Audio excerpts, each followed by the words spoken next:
as Whitaker now emerges for the 5th defense of his IBF championship, the 3rd defense of his WBC title, and a chance to take over the WBA crown and unify this division.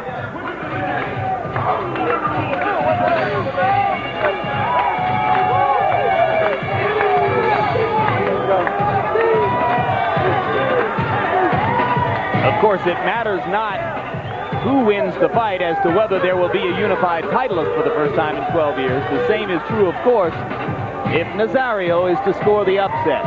Pernell Whitaker is heavily favored in the sports betting parlors here.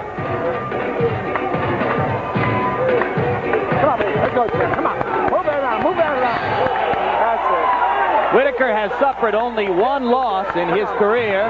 That was 2.5 years ago to Jose Luis Ramirez in Paris. He later avenged that loss in his hometown of Norfolk, Virginia.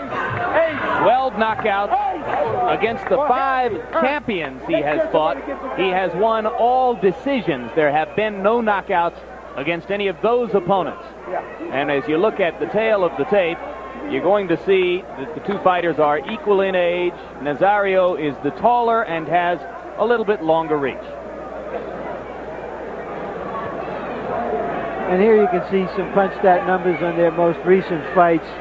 Whitaker is a little bit busier than Nazario. Nazario tries to aggravate you to death. And of course, Whitaker throws a lot more jabs.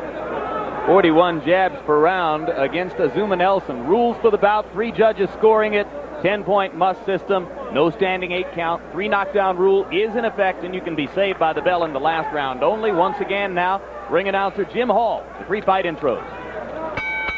Ladies and gentlemen, this fight is sanctioned by the World Boxing Council, President Jose Sulema, Supervisor Haig Collegiate, the World Boxing Association, President Dr. Gilberto Mendoza, Supervisor Julio Castillo, International Boxing Federation President Bob Lee, Supervisor Alvin Goodman, and the Nevada State Athletic Commission, Chairman Dr. James Nave, Commissioners Dwayne Ford, Dr. Elias Ghanem, Jay Nady, and Luther Mack. The Executive Director is Chuck Minker. And now, ladies and gentlemen, from Caesars Tahoe, our main event. This match scheduled for 12 rounds of boxing for the undisputed lightweight championship of the world. The referee for this contest is Mills Lane. Introducing first in the red corner, this young man is wearing the red trunks with the white trim. He weighs 135 pounds. He's from Puerto Rico with a record of 22 wins, 2 losses with 16 wins by knockout. Here's the WBA lightweight champion of the world. Here's Juan Nazario.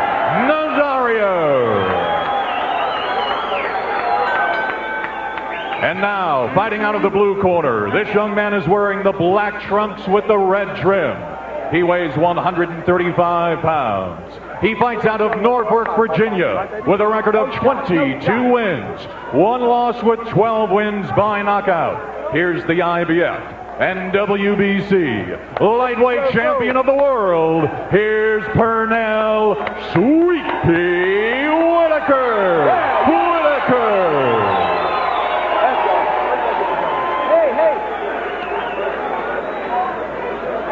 Okay, well, they get the check-in. You go here. Come here. Okay, now, we've already been through all your instructions in the dressing room, okay? Now protect yourself at all times. Any questions here? No, sir. Any questions here? Let's get it on. Come on, here we go. All right, Champ. Come on. There are a lot of little Sierra Mountain bugs flitting all over the ring as darkness descends on us. But the bug who may be hardest to hit of all is Pernell Whitaker. In the corner, please. Kind of makes you scared to open your mouth, though, doesn't it? Suddenly calling the fight is considerably more dangerous a task than has ever been the case before. Referee Mills Lane is supervising his 43rd professional world championship fight. One of the best. You will see a lot of reaching by Nazario because of the hand speed and foot speed of Pernell Whitaker. Whitaker is not moving as much now. He's trying to preserve that strength and energy. What he's doing now is trying to pick his shots and seeing what Nazario is vulnerable to. He knows a lot of head feints, body feints, keeping that jab in his face.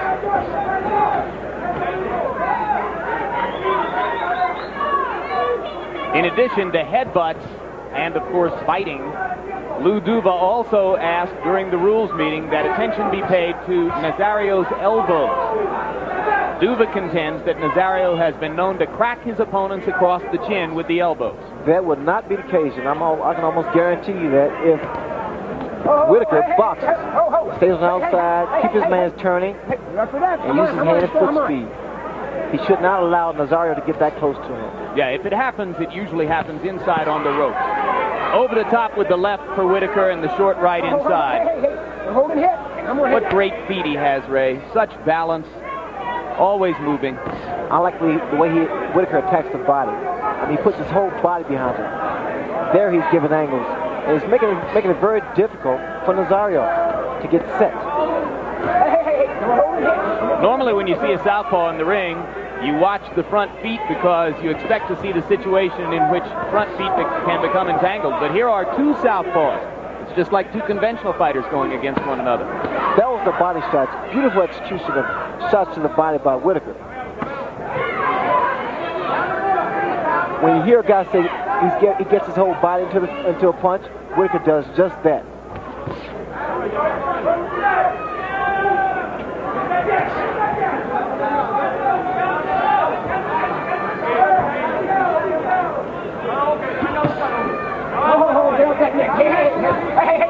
Hey, hold your head, come on.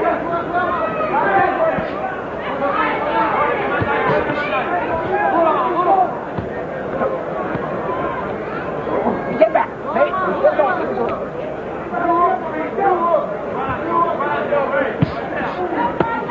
Hit him up, come on, Pete.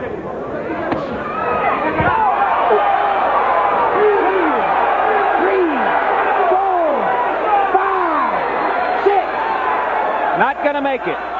6, 7, 8, 9. Not going to make it. 10. This is a first-round knockout for Pernell Whitaker. It was a punch, obviously, that caused a delayed reaction. Nobody knew the punch was that hard, and we'll have to take a look at the replays to determine exactly what punch that happened to. That caused that effect. Third first-round knockout of Pernell's career, but as I pointed out, he never knocked out a champion fighter before. It's almost like a delayed opening of a parachute after a guy jumps out of a plane. And Nazario's still down. What happened? Yeah, Nazario's still down, Larry. Sorry to interrupt. Wow. It's the punch you don't see, as we've often said before, that's the one that hurts you the most. And obviously, it was a quick, sharp punch that Nazario never saw. Hey, Whitaker. Well, that's one sure way to make sure you're not going to get elbowed or bitten or butted or kicked. Good job. Hold on, man. What I see in Pernell Whitaker, he's getting stronger, more confident, and the thing about it, he's going to be tough to beat. The official time of the knockout, 2 minutes 59 seconds of the first round. So Whitaker used the entire round to scope out his opponent before landing the blow that did the damage. He had scored over the top with a couple of left hands flush on the jaw, but they didn't put Nazario down. Let's take a look at a replay and see what happened. The whole time, Pernell Whitaker had control. I mean, he worked the body of Nazario. He laid back, a lot of feints, and come with that beautiful overhand left. It was almost like a delayed reaction. It came so sharp, so quick. And here we have another angle. It was a body shot first that led up to that. And Whitaker taking his time, setting his man up, and counter with that overhand left hand. Beautiful shot. Right on the jaw. You saw Nazario drop his right hand to make it possible, too. And again, Jim, the devastation of that punch, you see here, once again, when he lands the punch, there's like a delay, and then Nazario goes down. Whitaker got his whole body behind that punch. So now he'll get to wear 3 belts. And the first lightweight to do so in 12 years. Here are the quickest knockouts in the history of lightweight title defenses, and this 2-minute 59-second job is not in the same statistical league with some of the others that you're seeing here, but it makes its mark, getting into the top 10 quickest knockouts in lightweight title fights. And right now, let's go up and hear the official particulars from Jim Hall. Ladies and gentlemen, this fight ends at 2:59 of the first round here at Caesars Tahoe. Winner by knockout and the undisputed lightweight champion of the world, Pernell Sweet Pea Whitaker.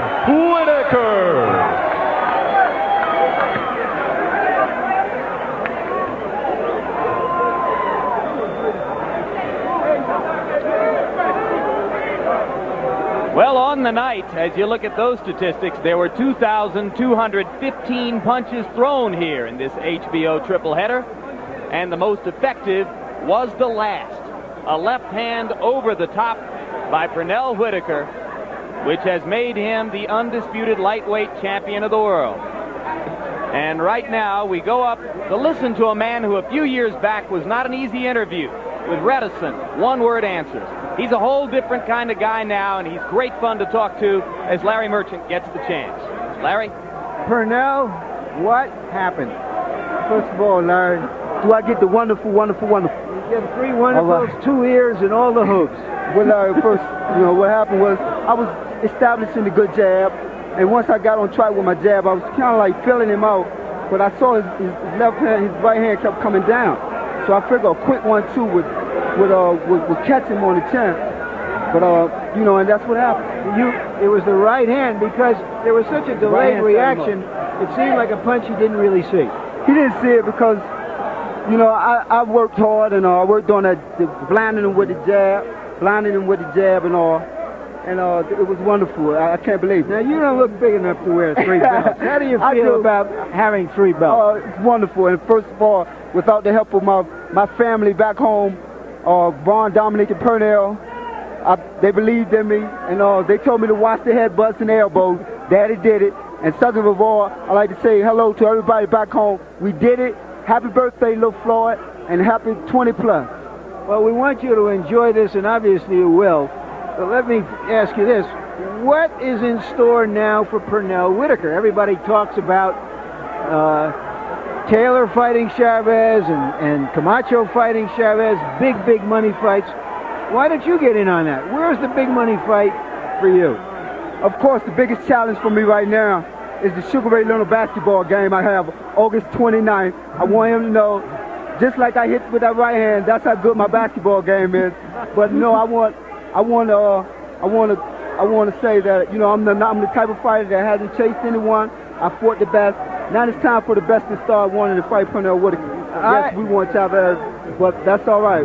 Chavez is the fight. Camacho, you got all sorts of champions up there. I mean, I speculated that you and Chavez and Taylor and Camacho could be to the 90s what Ray Leonard and Hagler and Hearns and Duran were the 80s. So I want to see you in on it, but you don't seem as eager to be in on it as I do. Well, I let things come to me, Larry.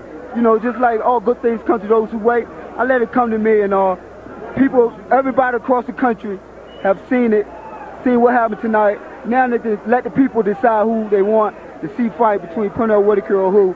And I plug Sugar Ray Leonard, the basketball game with Sugar Ray Leonard. I'm very serious about it. People are home waiting for that to happen. I'll be home August 29th. Okay, before we get to your jump shot, really quickly, what is next for Pernell Whitaker? Well, I think, Larry, he fits in. He can go either way. He can go to 40. He can stay at 35. I would like to give the winner of Tony Lopez and Jorge Paez a shot at his lightweight title. I would like to step up and fight Chavez. We'll fight for 40 pounds. We'll fight anybody at all. He's flexible around there. We can go either way. We're ready to fight a top fight for HBO. Right after a knockout like this, I guess you feel you can take on the world. Right now, I feel good about it. I still don't believe it. I want my family to know I'll be home. We're going to Washington, D.C. to the zoo. Okay. Thank you very much, Pernell. Now back to ringside. Well,